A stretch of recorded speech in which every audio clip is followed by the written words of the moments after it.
Novel karya Syukri Muhammad Syukri. Bagian 13, Pacuan Kuda.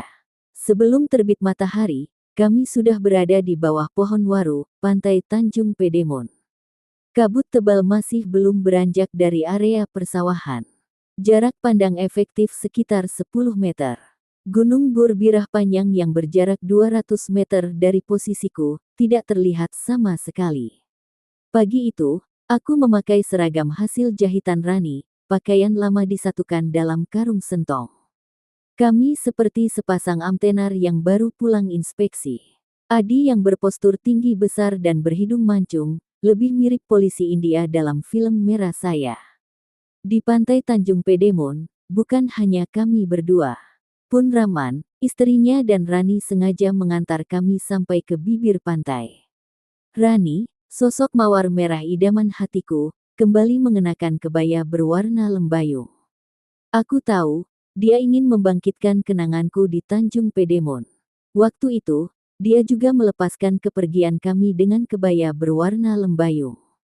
Senyumnya terus menghiasi bibir mungil itu, sampat kecil di atas bibir kirinya sebagai pemanis. Sesekali angin menghembus rambutnya, aroma jeruk purut tercium sampai ke hidungku. Rambutnya tergerai sampai sebetis, helai-helainya terkadang menutupi paras bidadari dari Tanjung Pedemon.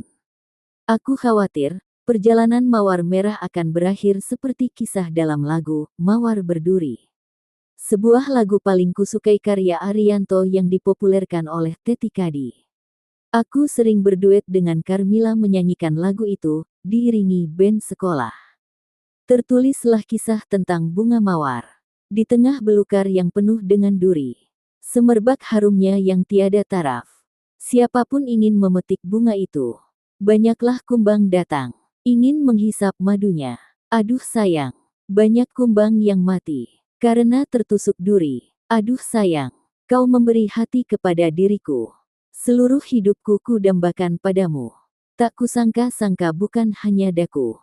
Menggapai kasihmu membuat hati luka. Mawar berduri kini kau pergi.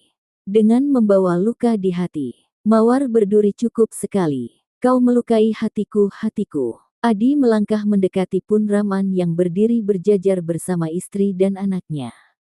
Disalami dan diciumnya tangan Pun Rahman dan bibir melah, lalu menyalami Rani dengan kedua telapak tangannya. Aku menyusul di belakang Adi, menyalami dan menyium tangan mereka. Rani yang berdiri setengah langkah di belakang ibunya, lebih dahulu menyodorkan telapak tangannya kepadaku. Tangan mungil, berkulit kuning langsat, berjemari lentik, dengan ujung kuku sedikit tajam, terawat bersih. Kugenggam telapak tangannya dengan kedua telapak tanganku.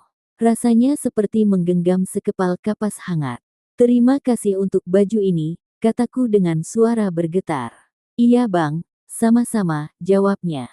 Di balik helai-helai rambut yang menutupi parasnya, kedua bola mata itu berkilau tergenang air.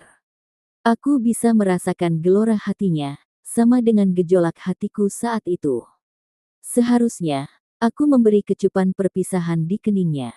Sayang, tradisi melarang mengecup kening perempuan yang bukan muhrim. Seragam ini akan kupakai untuk praktek mengajar, tambahku. Boleh bang, jawabnya datar. Aku berbalik, menuju ke perahu yang siap dinahodai oleh Kapitan Adi. Perahu bergerak meninggalkan pantai Tanjung Pedemon. Kami melambai-lambaikan tangan kepada 3 orang anak beranak itu. Dari bawah pohon waru, mereka membalas lambaian kami sebagai tanda selamat jalan. Kami bergerak dari arah mata angin selatan menuju ke utara, memotong danau Laut Tawar. Perahu meluncur dengan cepat menembus kabut. Pantai Tanjung Pedemon tidak lagi terlihat, kini kami berada di tengah kabut putih.